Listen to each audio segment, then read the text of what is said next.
우리 모두가 아픕니다.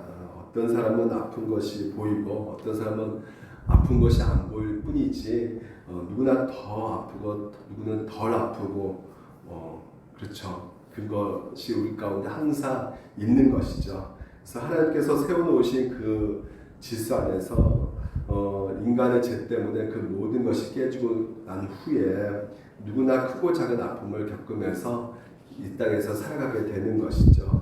아픔과 슬픔 그리고 상실 고통은요 인생살이라는 꾸러미 안에 넣을 수도 있고 뺄 수도 있는 그런 어떤 선택사항은 아닌 것이죠.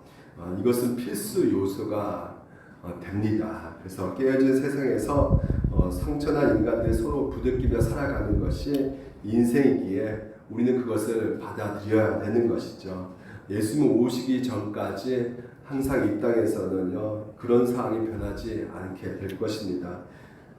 근데 이제 시대가 흘러갈수록요 더욱 심각해진 것은요 이런 상처 아픔이 계속 커져 가고 있다는 것이죠. 전통적으로 인간의 생존을 위협했던 질병은 하나둘씩 점령해 갔지만 마음의 질병은 더욱더 이제 심해져 가고 있다는 것입니다. 그래서 신경정신과 계통의 약물 판매량이 가파르게 올라가고 있습니다. 그 약물 중에서 가장 소비가 잘 되고 있는 것이 바로 이 항우울제라고 합니다. 여러 가지 이유가 있는데 가장 큰 이유가 바로 개인주의화된 생활 패턴이라고 할 수가 있는데요. 과거에는 이제 바깥에서 상처받고 이렇게 집에 들어오면 그걸 그냥 그대로 품을 수가 없었죠. 왜냐하면 대가족이 좁은 공간에서 이렇게 살았기 때문에 금방 누군가가 그 문제 가운데 고통받고 있는지를 알기 때문에 그 상처를 만져줄 수가 있었어요. 근데 지금은 다 각기 홀로 살고 있죠. 가족과 함께 산다 할지라도 각자 제 일에 바빠가지고요 서로 얼굴 표정 읽을 여유가 없는 시대에 우리가 살아가고 있습니다. 그래서 그런 상처가요 속으로 더 골마 앉는 그런 상황 가운데 있게 되는 것인데요. 이 시대가 문명이 계속 발달되면서 또한 삶이 굉장히 편해지는 상황 가운데 오히려 이렇게 마음의 질병이 더욱더 깊어지는 것이 생기는 것은 이런 발전된 예를 들면 스마트폰 같은 경우도 그렇습니다.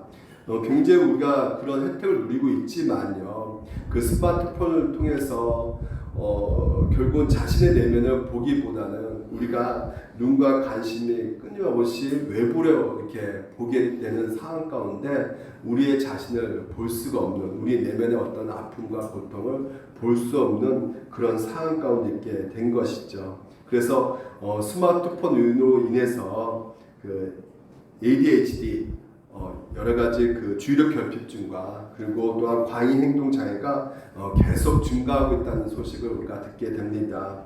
이처럼 내면을 돌아볼 여유가 없으니까 외부의 것들을 계속 붙들려가는 것이 우리의 현대 문명이라는 것입니다. 그리고 또한 오늘날 이 사회는 성공과 어떤 성취량에 질주하도록 우리를 몰아가고 있습니다. 그래서 조금 더라는 잡을 수 없는 목표를 향해서 계속해서 숨이 차도록 어릴 때부터 달려가고 있는 것이죠. 그래서 여러분 옛날에 드라마 스카이캐슬 보신 적 있습니까? 그런 것처럼 어떤 성공을 위해서 이렇게 달려가는 상황 가운데 뉴스에 보게 되면 OECD 이런 말 많이 듣죠. OECD 국가 이런 말 듣잖아요. OECD라는 이 말이 어느 정도 경제적으로 먹고 살 수 있는 나라를 말하는 거거든요. 근데 OECD 국가 중에 우리나라가 자살률이 1위입니다. 그러니까 무려 하루에 37명 정도 이렇게 자살을 한다는 것이에요. 그러니까 40분마다 한 명씩 이렇게 자기 생명을 던진다는 것이죠. 교통사고로 사망한 자가 바로 10명 정도 된 것을 감안하면 이건 굉장히 수치가 높은 것이죠. 근데 10대, 20대, 30대 사망 원인 1위가 뭔지 아십니까? 문제는 이게 자살이라는 것이에요. 지난 몇 년 동안 또한 살펴보게 되면 이 70살, 80대 이런 자살률이 굉장히 높아지고 있다는 것이에요. 그러니까 생각해보면 너무나 끔찍한 일들이 우리 가운데 벌어지고 있다는 것이죠. 70년을 살았지만 버티지 못하고 자살을 하는 것이죠. 무엇보다도 심각한 것은 10대 자살률이 해마다 놀라운 속도로 증가하고 있다는 것입니다. 그러니까 이 마음의 질병은요, 이 죽음을 부를 만큼 아주 심각한 데다가 그만큼 마음의 건강을 위협하는 요소들이 너무나 이 세상 가운데 다양하게 발생하고 있다는 것입니다. 우울증, 현대판 흑사병이라고 하고 있는데 과거에는 이 우울증이 중년에게 찾아왔지만 이제는 10대, 20대, 30대 계속해서 우울증이 확산이 되고 있다고 우리는 뉴스에서 보게 됩니다. 그러니까 상황이 이러하니 우리가 기억할 것이 무엇입니까? 사람은 누구나 아프다는 것이죠. 근데 뭐 때문에 아플까요? 가장 궁극적인 원인은 이 관계 때문이라는 것이에요. 사람 때문에 아프다는 것이죠.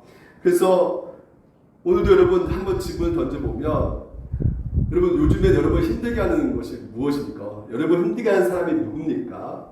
여러분의 어떤 사랑의 한계를 실험해보고 있는 그런 사람. 그래서 용기를 내서 마주하게 되지만 궁극적으로 어김없이 얼음 같은 눈빛과 그런 비수 같은 말로 여러분의 상처를 후벼 파는 그런 주위에 있지 않습니까? 그런 사람을 대면하지 않고 싶어도 그런 사람이 우리 가족에도 있고요. 또한 우리 직장에도 있고요. 또한 우리 교회에도 있기 때문에 너무너무 괴로운 것이죠. 그래서 오늘 주제가 용서, 이 주제를 여러분 들을 때마다 굉장히 거부감이 생길 수밖에 없게 되는 것입니다. 하지만 여러분, 이 용서라는 말을 우리가 또한 들을 수밖에 없는 것이요, 하나님의 나라는 용서와 사랑의 나라인 것입니다. 하나님 나라가 우리 가운데 임했어요. 임했기 때문에 우리가 하나님 나라를 풍성히 누리기 위해서는 이 용서라는 것이 반드시 우리 가운데 필요하게 되는 것이죠. 우리가 지금까지 에베소서 강해를 살펴보면서 우리가 4장을 통해서 하나님께서 교회를 주셨다고 했잖아요.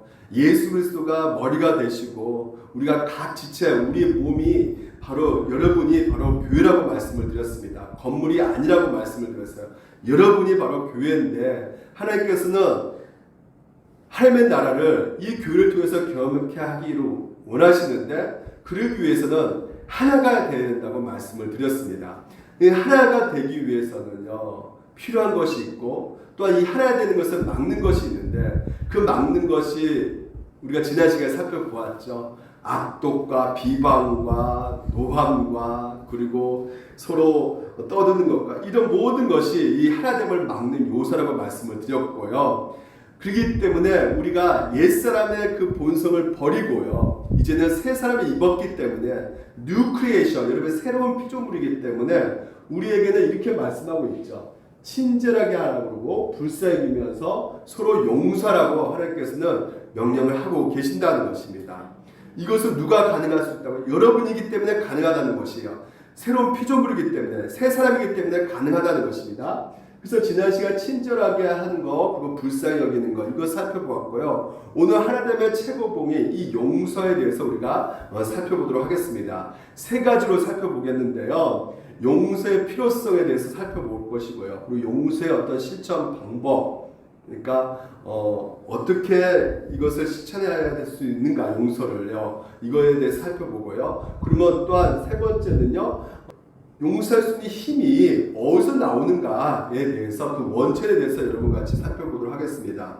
오늘 이제 본문을 보게 되면요, 용서하기를 하나님의 그리스도 안에서 너희를 용서하신 것 같이 하라 이렇게 되어 있죠. 여기서 그리스도 안에서 이렇게 말을 하고 있어요. 그러니까 이 용서는 그냥 용서가 나 그냥 용서할래 이렇게 되는 문제가 아니라 그리스도와 연관되어 있다는 것이에요. 그러니까 너무나 밀접하게 연관이 되어 있는 것입니다. 이 용서라는 것이. 그러면 예수님께서 이 땅에서 직접 제자들에게 용서에 대해서 어떻게 말씀하고 계신가를 우리가 한번 살펴볼 필요가 있는데요. 누가복음 17장 이렇게 말합니다. 예수께서 제자들에게 이르시되 실족하게 하는 것이 없을 수는 없으나 그렇게 하는 자에게는 화로다 이렇게 말씀하시면서 그가 이 작은 자녀 하나를 실족하게 할진대 차라리 연자맷돌이 그 목에 매어 바다에 던지는 것이 나으리라 이렇게 말씀하고 있어요. 이것은 피해자가 아니라 가해자에게 먼저 예수님께서 말씀을 하고 있는 것입니다. 가해자에게 뭐라고 말씀하고 계신다고요? 누군가를 실족하게 하잖아요. 그러면 가만히 두지 않겠다는 것이에요. 연재맷돌이 그 목에 매어 바다에 던지게, 이게 차라리 낫다고 할 정도로 이것은 남을 실족하게 하는 거, 남에게 상처를 주는 거, 남을 힘들게 하고 고통을 주는 거, 이거 굉장히 큰 일이라는 것이에요. 하나님의 진노를 받을 수밖에 없는 엄청난 큰 사건이라고 이 가해자에게 하나님께서 말씀해 주고 계시는 것이죠. 이렇게 맺게 하신다는 거예요. 이게 얼마나 끔찍한 일입니까? 이렇게 우리가 남을 실족하게 한다면 하나님께서 진노가 내리게 한다고 이렇게 말씀하고 계셔요. 영화 여러분 미량이 있습니다. 이 미량 영화를 보게 되면요, 아들을 유괴해서 죽였어요. 여기 이제 전도연이 이제 이 극중 인물 가운데 시대로 나오거든요. 이 사람은 이제 유괴범이 이제는 박도석이라고 합니다. 근데 그런데 이 시내가요 용서해 주려고 이제 교도소에 찾아갔죠. 찾아갔는데 이 박도석이 웃으면서 자기가 예수님을 만났다는, 예수님 영접했다는 거예요, 교도소에서. 그래서 내 마음이 너무 편하다고 이렇게 말을 하는 것입니다. 그러니까 시내는 지금 자기는 용서치 못하고 있고 용서하지도 않았는데, 그러니까 속이 뭉들어지는 것이에요. 용서를 이렇게 말하는 그 박도석이 너무나 더 가증스럽게 느껴지게 되는 것입니다. 그러니까 아무리 여러분 내가 하나님께로부터 용서를 받는다 할지라도요, 자신이 죄로 인해서 고통스럽게 긁어짐도 아프고 상처받고 있는 사람들이 있다 하면요, 어떻게 해야 되겠습니까? 이 시내가 찾아왔을 때 정말 더 수척한 모습으로 비통하게 무너져 내리는 그 모습 가운데 한 번 백 번 울면서 말을 해줘야죠. 내가 정말 잘못했다고, 내가 정말 죽을 죄를 졌다고, 내가 정말 평생 내가 나가서 갚을 수 있을 것이라면 정말 평생 무슨 짓을 하더라도 내가 꼭 이 잘못한 거 내가 빚을 갚겠다고 이렇게 말해야 되는 거 아니겠습니까? 하나님께 내가 용서받았다, 이걸로 난 다 됐다, 이렇게 할 수가 없는 것이에요. 왜냐하면 하나님을 우리가 사랑하면 반드시 누구를 향해서 갈 수밖에 없는 것이에요? 이웃을 향해 갈 수밖에 없게 되는 것이죠. 그러니까 성경은요 분명히 말하고 있는 거예요. 가해자에게 말을 하고 있는 것입니다. 너희들이 다른 사람의 상처 입히고 폐 입히고 고통스럽게 하는 것이 얼마나 큰 죄인지를 차라리 연자맷돌을 목에 매달아서 바다에 빠지는 게 낫게 할 정도로 지금 이게 심각한 하나님의 진노를 받을 수밖에 없는 상태라는 것을 오늘 이 가해자에게 미리 예수님께서 말씀해 주고 계셔요. 근데 그 다음 절부터 이제는 피해자에게 말씀하고 있습니다. 이게 중요한데요, 너희는 스스로 조심하라 이렇게 말씀하고 있어요, 피해자에게. 그래서 만일 너 형제가 죄를 범하거든 경고하고 회개하든 용서하라 이렇게 말씀하고 계시거든요. 근데 이게 중요한 것은 뭐냐면 스스로 조심하라 이렇게 말씀하고 계세요. 이 말은 누구한테 필요하겠습니까? 가해자에게 필요할 수밖에 없는 말씀이잖아. 너 가해하지 마, 너 조심해 이렇게 말해야 되는데, 지금 이 스스로 조심하라 이 표현을요 지금 피해자에게, 당한 사람에게 지금 이렇게 말을 해주고 있단 말이죠. 왜 이렇게 이런 얘기를 했을까요? 이유는 너무나 간단합니다. 가해하는 것 물론 인생 마치게 하는 것이에요. 하지만 여러분들이 잘못했는데 여러분들이 용납하지 못하는 것 또한 뭐예요? 인생을 망치게 할 수가 있게 된다는 것입니다. 여러분들의 부모를 잘못을 절대로 용서하지 못한다 하게 된다면요, 죄송하지만 부모만의 그 관계에서 망쳐지는 것이 아니라 부모를 비롯한 모든 권위 있는 사람들과의 관계 또한 망치게 될 수밖에 없는 것이에요. 그러니까 권위 있는 사람들이 여러분들을 돌보러 갈 때 근본적으로 거부하기 십상이라는 것이죠. 다른 관계가 망가지게 되는 것이란 말이죠. 그러니까 고통스러운 문제에 있어서 여러분 피해를 당하는 거에 있어서요, 중요한 것은 여러분들이 용서하지 못하잖아요. 그러면 관계가 상대방과의 관계가 결국은 망가지게 될 수밖에 없다는 것은 오늘 성경에서는 말해주고 있기 때문에 스스로 조심하라 이렇게 말씀하고 있는 것입니다. 여러분 제가 용서하지 못한 사람을 나무라고 정죄하라고 이런 말씀 드리는 것이 아닙니다. 리차드 도너는 이렇게 말합니다. 상처와 아픔에 대해서라는 책이 있는데 거기서 아주 놀라운 교훈을 우리에게 주고 있어요. 상처는 전환되지 않으며 전이 된다 이렇게 말을 하고 있습니다. 그러니까 전이가 된다는 건 상대방에게 우리가 아픔을 줄 수가 있다는 것이에요. 그래서 이렇게 말합니다. 그 책에서 상처가 깊을수록 그것을 대면하기가 두려워집니다. 상처가 만들어내는 아픈 말과 행동을 자신도 받아들일 수가 없습니다. 정말 그렇고 싶지 않습니다. 하지만 거듭 그렇게 말하고 행동하여 사랑하는 사람들을 아프게 하고 주변에서 고립되는 자신을 보고 또한 좌절하게 된다는 것이에요. 그러니까 자꾸 얘기를 한다는 것이죠. 그래서 옆에 사람까지도 힘들게 만드는 것인데, 그래서 치유가 돼야 된다는 거예요. 치유되지 않는 상태에서 나오는 말과 행동으로 곁에 있는 사람들을 힘들게 하는 것이 나을까요? 아니면 치유되지 않는 상처를 품에 안고 스스로 지시시키며 사는 것이 나을까요? 이 책에서 질문을 던지고 있거든요. 둘 다 어떻다는 거예요? 안 좋다는 것이죠. 둘 다 결국은 나 자신과 사랑하는 사람들 모두 불행하게 만들기 때문에 이것은 굉장히 안 좋다는 것이에요. 제가 다시 한번 말씀드리지만 이렇게 용서치 못한 사람들을 정죄하라고 말씀드린 것이 아니고요. 오히려 제가 이 말씀을 드리고 싶은 것은 무엇이냐면요. 우리가 계속해서 용서하지 못하잖아요. 그러면 우리들이 가지고 있는 이 분노가요. 그리고 혹은 여러분들이 가지고 있는 그 비통함이 결국 우리 인생을 망치게 할 수 있다는 것입니다. 그래서 예수님께서 강력하게 말씀하시는 거예요. 먼저 조심하라. 너희들 조심하라. 너희들의 그 비통함이 너희 인생을 망쳐버릴 것이야. 이렇게 우리 가운데 말씀하고 있는 것입니다. 근데 여러분, 용서하는 거 쉬운 일입니까? 쉽지 않은 일입니까? 네, 결코 쉬운 일이 아닌 것이죠. 왜냐하면요, 보십시오. 성경에 이렇게 말합니다. 만일 하루에 7번이라도 내게 죄를 짓고 하루 7번 내게 돌아와 내가 회개하노라 하거든 너는 용서라고 말씀하고 있어요. 그러니까 하루에 7번 죄를 짓잖아요. 그러니까 예를 들면 아내가 저한테 죄를 지었어요. 아침부터. 그러면 제가 여보 미안해. 내가 용서해줘. 아 그래 내가 용서해줄게. 근데 1시간 있다가 또 여보 미안해. 나 용서해줘. 내가 잘못했어. 그래 용서해줄게. 한번 또 한 2시간 지나 또 이렇게 저질면서 용서해줘. 그러면 제가 한 3번 4번 하면 아니 네가 진짜 잘못되고 느끼고 있냐? 사실은 제가 항상 아내한테 듣는 말입니다. 너 진짜 잘못한 거 느끼고 있어? 이렇게 말을 듣거든요. 여러분 그렇습니다. 그만큼 용서가요 힘든 것이란 말이죠. 그래서 제자들이 뭐라 말합니까? 우리에게 믿음을 더하소서 이렇게 말하고 있어요. 이 말은요 그 정도 믿음이 없다는 거예요. 그러니까 용서해야 되는 거 알겠는데 믿음을 더해주세요. 이 말은 믿음 주시면 내 용서할 수 있습니다 이 말이 아니라 용서 안 돼요. 아주 부드럽게 말해주는 것이에요. 말하는 것입니다. 이 제자들이 용서하기 잘 안 돼요 이렇게.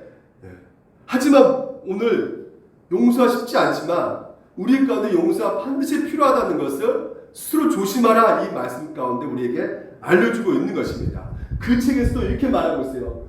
그 문제를 해결하면 자신 내면에 있는 괴물을 대면해야 하고 해결한다는 것이에요. 우리 가운데 이 괴물 이렇게 표현하는 것을 무엇을 괴물이라 표현하면 이 상처라는 것이죠. 그래서 그러나 그 괴물을 자신 안에 있다는 사실을 인정하고 싶지 않고 그 괴물과 싸워 이길 자신도 없습니다. 그래서 때로는 중도로, 때로는 폭언으로, 때로는 폭행으로 도피하는 경우가 있는데 그리고 때로는 해서는 안 될 불의한 선택을 우리가 한다는 것이죠. 그러니까 여러분 우리가 용서하지 않으면요 우리의 마음 가운데 이 마음이 어떻게 될 수밖에 없을까요? 딱딱해질 수밖에 없는 것이에요. 예배 가운데 예배 나올 수 있어요. 우리가 신앙생활을 할 수 있습니다. 하지만 하나님 나라를 경험하지 못하기 때문에 그 하나님 나라의 기쁨을 이 마음이 딱딱한 상태에서는 누리지 못하게 되는 것이거든요. 그래서 오늘 성경에서는 우리에게 강력하게 용서의 필요성을, 중요성을 얘기해주고 있는 것이에요. 그러면 여러분 우리가 어떻게 용서를 할 수 있을까요? 자, 용서의 실천 방법을 우리가 살펴보겠습니다. 그러니까 우리가 어떻게 용서하는지 우리가 안다면요, 이 용서하기 위해서 어떤 것이 더 필요한가를 더 절실하게 요구하게 되는 것이죠. 우리가 4절 보게 되면 이렇게 말하고 있어요. 만일 하루에 7번이라도 내게 죄를 짓고 7번 내게 돌아와. 자, 7수를 얘기하고 있습니다. 이 7이라는 것은요, 상징수예요. 그러니까 완전수거든요. 그러니까 보통 이스라엘 고대 근동 지역에서는요, 보통 이렇게 손님이 와서 식사 초대하잖아요. 그러면 생선 7마리 먹어요. 이렇게 말한다고 해요. 그럼 생선 7마리 말한다는 것은 그 유대인 사람들 다 알고 있어요. 아, 배부리 먹으란 소리구나. 배 터지게 먹으란 소리구나. 이렇게 알고 있다는 거죠. 그만큼 뭐예요? 7이라는 숫자는 완전하는 것입니다. 그러니까 용서를 어떻게 하라는 것이에요? 완전히 용서하라는 것이에요. 완전히 그를 받아들이라는 것입니다. 그러면 어떻게 받아들여야 되는 것인가? 우리가 3가지 통찰을 해볼 수가 있는데요. 첫 번째는 가해자와 자기 자신을 동일시 한다는 것이에요. 그러니까 가해자와 나, 고통스럽게 하는 자와 고통을 받고 있는 나 자신을 동일시하는 것이죠. 자, 3절 보면 이렇게 됩니다. 너희는 스스로 조심하라. 그러면서 어떻게 말하고 있어요? 이 나쁜 놈아, 가해자를 이렇게 말하고 있지 않죠. 이 악당아, 이렇게 말하지 않고 뭐라 말하고 있어요? 여전히 형제라고 말하고 있어요. 다시 말해서 비록 너한테 잘못한다 할지라도 그 사람을 어떻게 대하라는 것이에요? 형제로 대하라고 말씀하고 있는 것입니다. 예수님께서 그 율법에 대해서 이렇게 말씀하시죠. 자, 너희 하나님을 사랑하라 하셨으니 이건 그거 첫째 된 계명이고, 둘째는 그와 같으니 내 이웃을 내 자신과 같이 사랑하라고 말씀하고 있죠. 이것이 바로 아까 그 말씀과 비슷한 겁니다. 나와 함께 동일시하라는 것이에요. 다시 말해서 나만 생각하지 말고 형제를 생각할 때 내 입장에서 동일시하게 생각을 하라는 것입니다. 공정하게 대하라는 것이에요. 좀 무슨 말인지 좀 어렵겠죠. 쉽게 말해서 누가 나한테 어떤 잘못을 했어요. 거짓말을 했어요. 거짓말 해가지고 어때요? 기분이 나쁘죠. 속상하죠. 그러면 그 사람에 대해서 나는 이렇게 말합니다. 야, 이 거짓말쟁이야. 근데 사실은 어떻습니까? 그 사람은 따뜻한 사람일 수도 있고요. 열심히 인생을 사는 사람일 수도 있고요. 섬세한 사람일 수도 있습니다. 그러니까 근데 비록 그 순간에 나한테 거짓말 했단 말이죠. 그러니까 내가 거짓말쟁이야 이렇게 말하면서 그분의 4가지 특성이 다 어떻게 해요? 다 사라지게 되는 것이죠. 그러니까 내가 너무나 과장되어 특정지어서 그 사람을 거짓말쟁이야 이렇게 함부로 이렇게 말할 수가 있게 되면요, 그 사람의 모든 것을 생각하지 못하고 그 사람이 그 어떤 환경과 그런 배경 여러 가지 생각하지 못하고 내가 함부로 판단할 수 있게 되는 것입니다. 한번 생각해 보시라는 것이에요. 제가 누군가 욕을 하잖아요. 근데 나는 누군가 욕을 하면 충분히 어떻게 생각합니까? 내가 나를 스스로 내 욕쟁이야 이렇게 말할 수 있습니까? 나 자신에 대해는요. 먼저 생각하죠. 나는 그럴 수밖에 없게끔 된 상황 속에서 욕한 것뿐이야. 그런 상황이기 때문에 나는 욕한 거야. 나는 문제 잘못한 거 아니야. 욕이 당연히 나올 수밖에 없는 상황이야. 이렇게 말하지 않겠습니까? 그것을 동일하게 동일시 다른 상대방도 그렇게 생각을 하는 것이에요. 그 사람이 그렇게 행동할 수밖에 없는 상황을 어떻게 해요? 생각을 하라는 것이에요. 공정하게 대하라는 것입니다. 너처럼 그 사람이 그렇게 행동하거나 말할 수 없을 만한 그런 상황을 보라는 것이죠. 그 사람이 전적으로 잘못한 것을 한다 할지라도요, 그 사람은 이 나쁜 놈아, 이 욕한 놈아, 이 욕쟁이야 이렇게 말하기보다는요, 상황을 더 정확히 이해하라는 것입니다. 그 사람과 동일시하라는 것이에요. 나하고. 이게 바로 뭡니까? 내 이웃을 너희같이 사랑하라는 말씀 가운데 들어있는 것이죠. 미로슬로브 유명한 신학자가 이렇게 말합니다. 용서가 어려운 것은 원수를 인류 공동체부터 배제한 동시에 나 자신도 죄인 공동체부터 배제하라고 하기 때문이다 이렇게 말하고 있어요. 굉장히 어렵죠. 내용 간단합니다. 머릿속에는 그 사람이 너무 힘들기 때문에 인간이 아니야 라고 이렇게 생각해 버린단 말이에요. 동시에 오늘 여기서 뭐라 말해요? 나는 죄인이 아니야 이렇게 생각을 또한 한다는 것입니다. 그때만큼은요. 평소에 우리가 교리에서는 죄인이라는 것을 알고 있으면서도 그 상황 속에서는 죄인이 아니라고 생각한다는 것이에요. 그러니까 사람이 죄인이든 나도 죄인이고요. 그 사람이 잘못된 거죠. 나도 잘못된 것이고 그 사람이 하나님의 형상이면 나도 하나님의 형상인 것이고요. 둘 다 그리스도인이라면 내가 하나님께 조건 없이 사랑받는 자, 하나님께서 인정받는 자라면 그 사람도 뭐예요? 조건 없이 하나님께 사랑받고 인정받는 자라고 여겨야 된다는 것입니다. 근데 그 순간만큼은 우리가 고의적으로 잊어버린 것이죠. 나에게 피해, 상처 받는 그것만 생각을 한단 말이죠. 이것을 우리가 선택한단 말이에요. 그래서 그러지 말라는 것입니다. 형제로 생각하라는 것이에요. 너와 동일시 하라고 지금 현재 성경은 말을 해주고 있는 것입니다. 두 번째는 제 빚을 스스로 갚으라는 것이 이게 용서의 본질인 것인데요. 우리가 용서할 준비가 되었어요. 그 용서해야 됩니다. 어떻게 용서를 해야 되느냐? 바로 빚을 갚아주는 방식으로 용서를 하는 것이라는 말이죠. 여기서 용서하라, 이 회개하고도 용서하라 이 말은요, 그 헬라어로 아킴이라 해가지고요, 면제해주다, 탕감해주다 그러거든요.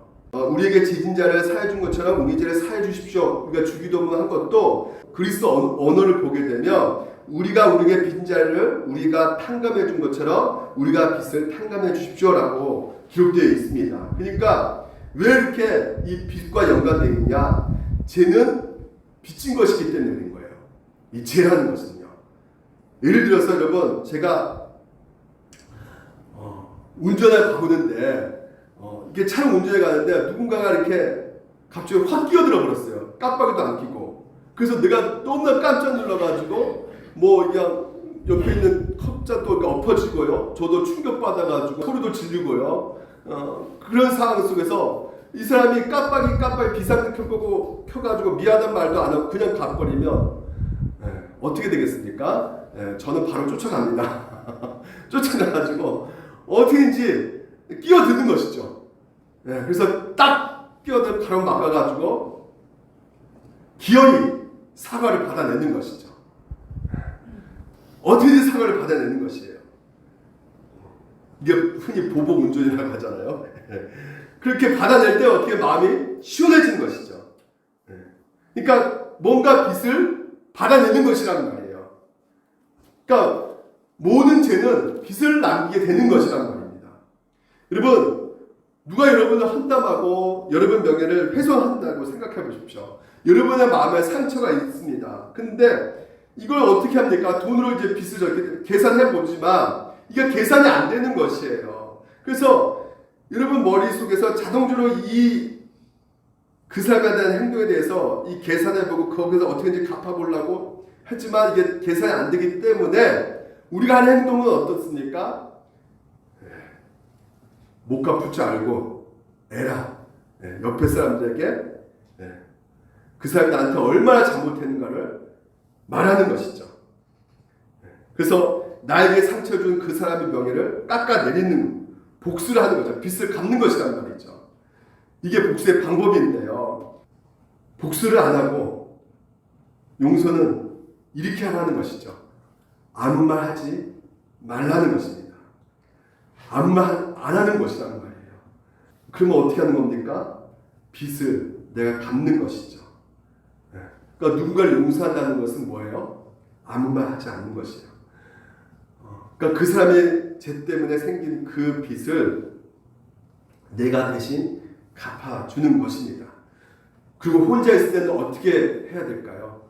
혼자 있을 때는 자신에 대해서는 여러분 우리가 늘상 이미 녹화된 것을 듣고 있죠. 재생 누르면서 예를 들면 그 사람이 나한테 재수없어 이런 말 했을 때 그런 말을 계속 듣지만 더 자극적으로 듣죠. 녹음시키죠. 재수없어. 그냥 이 말을 야, 이 진짜 너 재수없네 진짜. 막 이런 식으로 크게 이게 계속 듣는단 말이에요. 곱씹어서 계속 그것을 내가 듣고 있는 것이란 말이죠. 그래서 실제로 용서하지 못한 것 때문에 자신의 망가진 가장 큰 원인이 계속 내가 되새기면서 나한테 그런 말을 해? 재수없단 말을 해? 니씨 하면서 계속 그렇게 듣고 재생재생 돌면서 복수를 다짐하게 된다는 것입니다. 근데 이 모든 것들을 어떻게 하는 것이에요? 용서한다는 것은 거부한다는 것입니다. 거부하는 것이란 말이죠. 그러니까 이미 나는 깨어질 수 있는 존재라는 것을 인식해야 된다는 것입니다. 깨어지고 넘어지고 그리고 실수 이런 존재인 것을 우리가 알아야 되는 것이에요. 왜냐하면 모든 사람들은 다 상처를 받기 때문에 그렇단 말이에요. 그러니까 나의 상처에 대해서 어떻게 해야 될까요? 정직해야 되는 것입니다. 그러니까 여러분이 여러 가지 그 상황 속에서 겪고 있는 상대방이 나한테 대하는 그런 어떤 치유되지 않는 그 상처를 갖고 있는 상태에서 수치심도 느끼고 후회감도 생기고 여러 가지 그런 모멸감, 그런 절망감이 굉장히 감당하기 어렵잖아요. 근데 그런 치유되지 않는 상처를 그대로 놔두서는 안 된다는 것이죠. 진정 해결을 원한다면요, 그것은 마주 대해야 된다는 것입니다. 그리고 눈물로 녹여낼 필요가 있다는 것이에요. 오늘 그것이 세 번째인데요. 어떻게 되냐면 바로 어린아이처럼 울 필요가 있다는 것이에요. 여러분 최근에 어린아이처럼 운 적이 있습니까? 그러니까 너무 자기 자신을요 너무 몰아세우면 안 되는 것이죠. 나는 강한 존재야. 심해서 우리가 살아오면서 여러 가지 책임져야 되는 그 상황 속에서 무책임한 어떤 말과 어떤 상대방의 행동 때문에 그것이 우리 가족일 수가 있죠. 그런 것 때문에 정말 그것을 살아내고 지켜내기 위해서 우리가 강해진 상황 가운데 있을 수가 있어요. 맷값질의 어떤 책임감을 가지고 정말 이런 세상의 파도 가운데 어느 정도 이렇게 잘 맞서 싸우면서 이겨나고 있지만 그렇다고 해서 여러분을 과대평가해서는 안 된다는 거예요. 다시 말해서 여러분 가운데 약함을 받아들여야 된다는 것입니다. 우리는 너무나 약한 것이에요. 그래서 때로는 우리가 어떻게 해야 돼요? 울어야 된다는 것이죠. 때로는 절망하고 절규해야 된다는 것이에요. 누구 앞에서요? 이게 중요합니다. 하나님 아버지 앞에서요. 하나님 아버지 앞에 다 내려놓는 것이죠. 이것이 바로 무엇이에요? 기도를 하는 것입니다. 기도를 하는 것입니다. 그래서 하나님 앞에 나가서 우리의 마음을 있는 것을 다 쏟아내는 것입니다. 정직하게 있는 그대로 여러분 가운데 쓴물이 있지 않습니까? 쓴물을 내뱉어야 된다는 것이에요. 하나님 아버지 앞에 우리 하나님께서는 그것을 다 어떻게 해요? 받아 주신다는 것입니다. 그래서 서서히 빚을 갚아 나가시고요. 당한 손의 상처로부터 우리가 자유해지고 회복되어 갈 수가 있게 되는 것입니다. 이게 실천적으로 용서하는 방법이 되는 것이에요.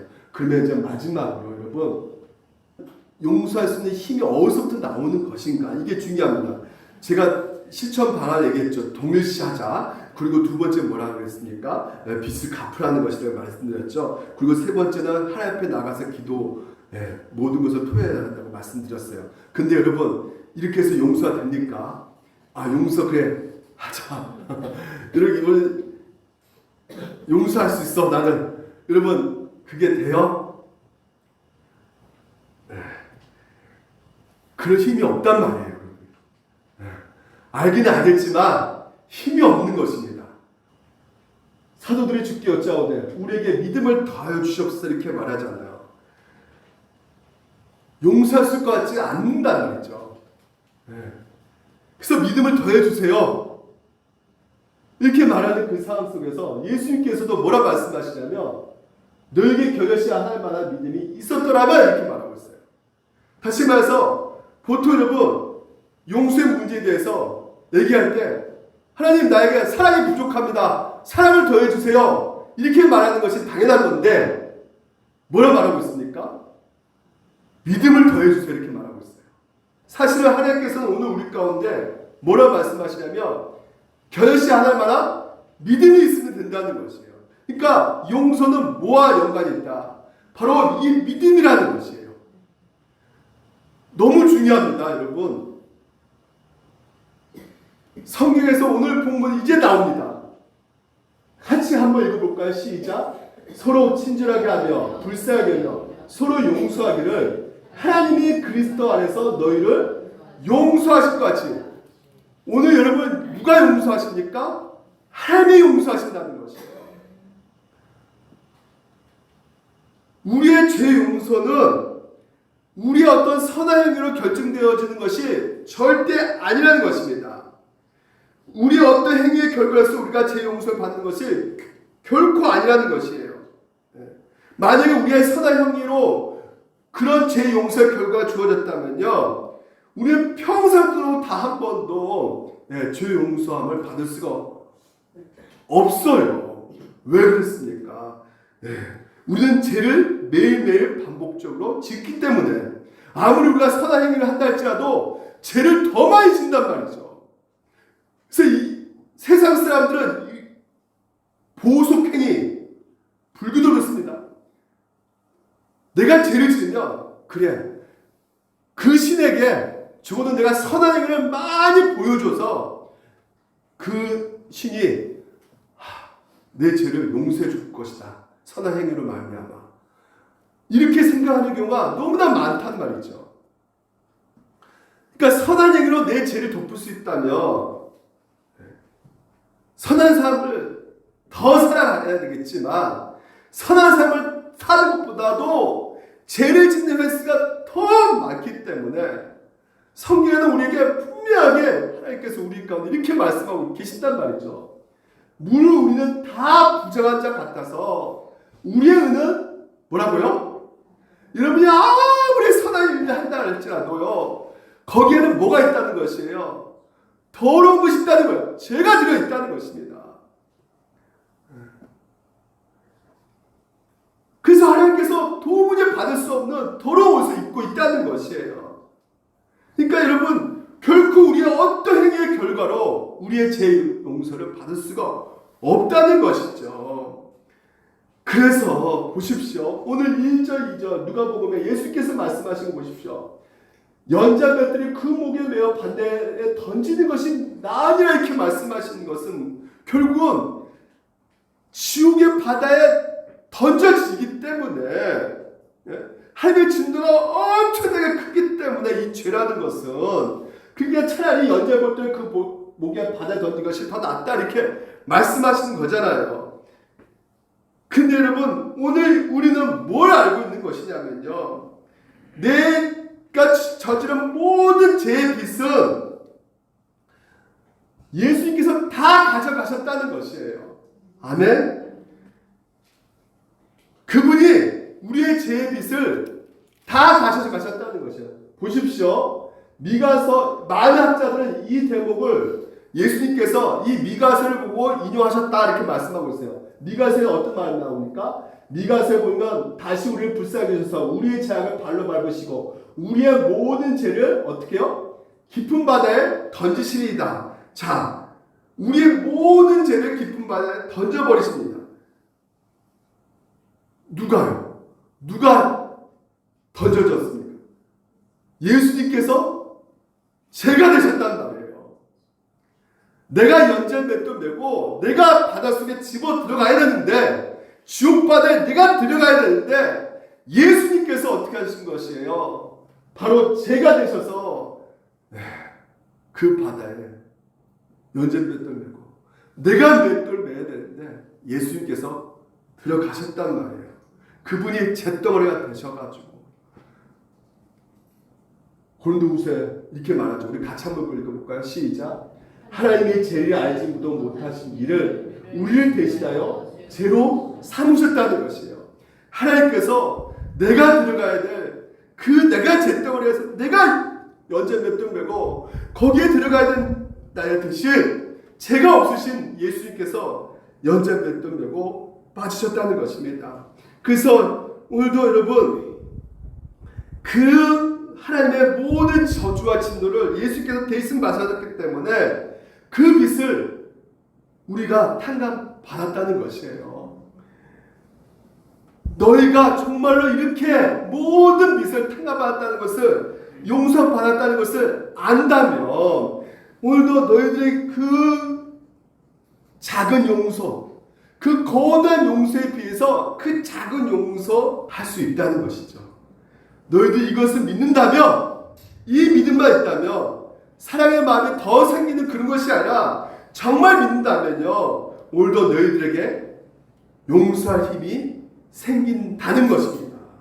이해하시겠습니까?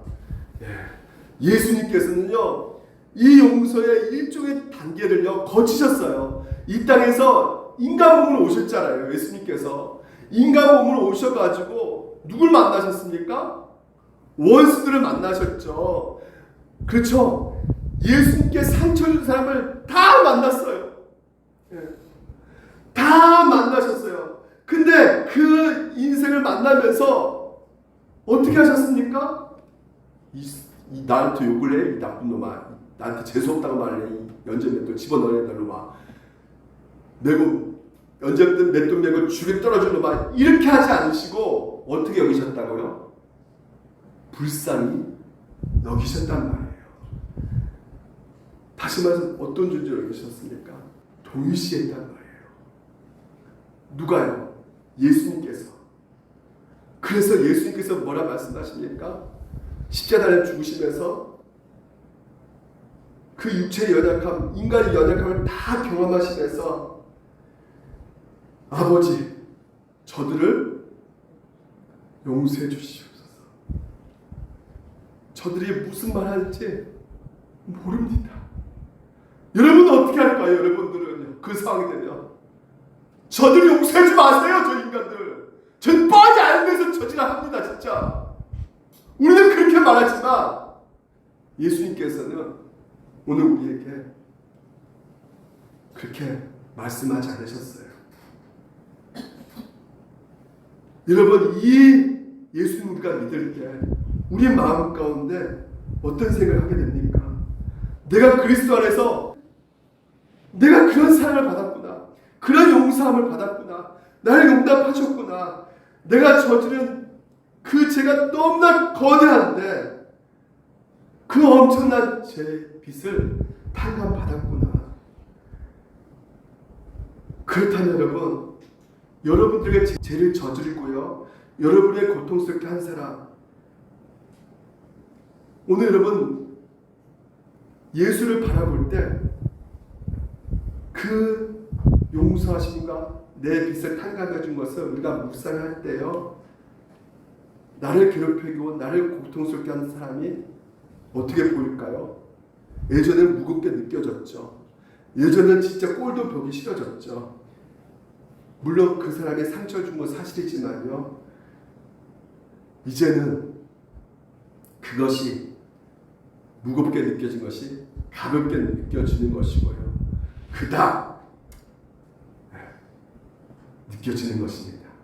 영화 광이면 이분 알아요. 알프레드 히치콕이랍니다. 알프레드 히치콕. 유명한 서스펜스 스릴러 대가입니다. 그래서 이 영화, 이분이 이제는 그런 영화를 만들면서 굉장히 많은 사람들에게 이제 존경을 받지만요, 실제로 이 사람은 나쁜 사람이에요.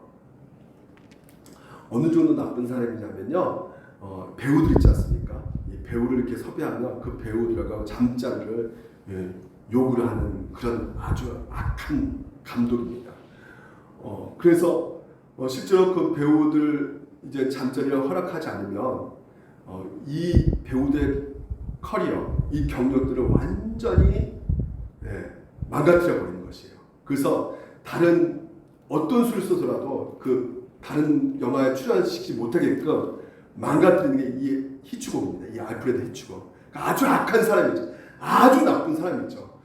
그래가지고 이 배우가 누구냐면 티피 헤드린, 티피 헤드린 배우예요. 이 배우가 그리스도인이에요. 근데 이 배우는 잠자리를 거부했습니다. 그리스도인이기 때문에. 그러니까 엄청난 고통을 받는 것이죠. 영화에 출연을 못하고 커리어가 완전히 망가지게 된 거예요. 그러니까 나중에 이제 그 만행이 사람들이 드러나게 되죠. 근데 처벌도 별로 못 받아요. 네. 워낙 유명한 감독이기 때문에. 진짜 한참 시간이 지납니다. 그래서 히치콕은 죽었어요. 근데 이제는 자기가 이제는 그런 당한 이 캐리어가 망가진 것을 이제는 사람들이 이제 알게 된 것이죠.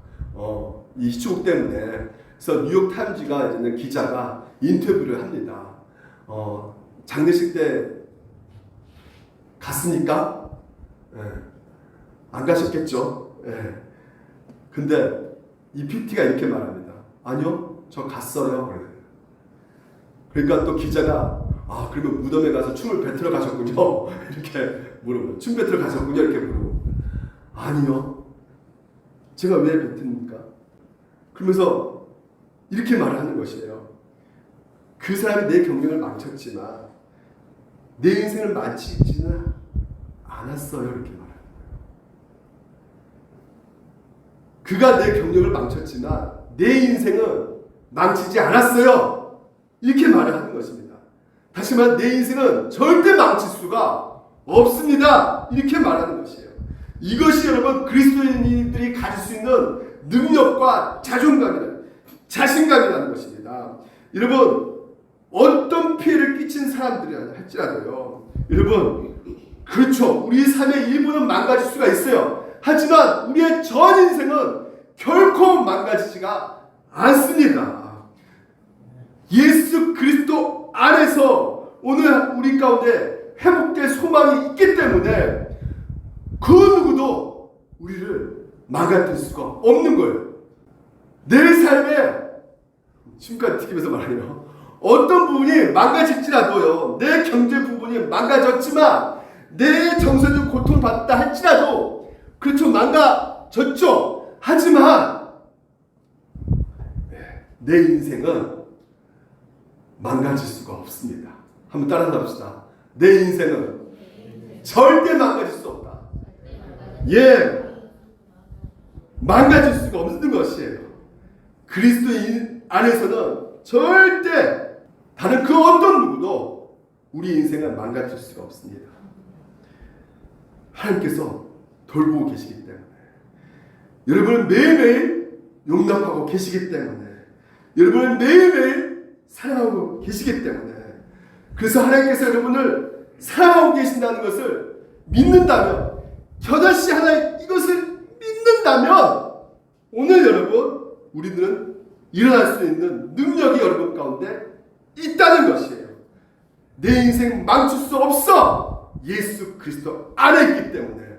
여러분 이 능력 가지고 있다는 거 믿으십니까? 이 용서의 능력은 나로부터 나오는 것이 아니라 하나님의 능력으로부터 나오는 것이기 때문에 오늘 이 용서의 원체이신 그 하나님의 용서의 능력 십자가를 늘 바라보시는 여러분 되시기를 주님 이름으로 축원드립니다. 기도하겠습니다.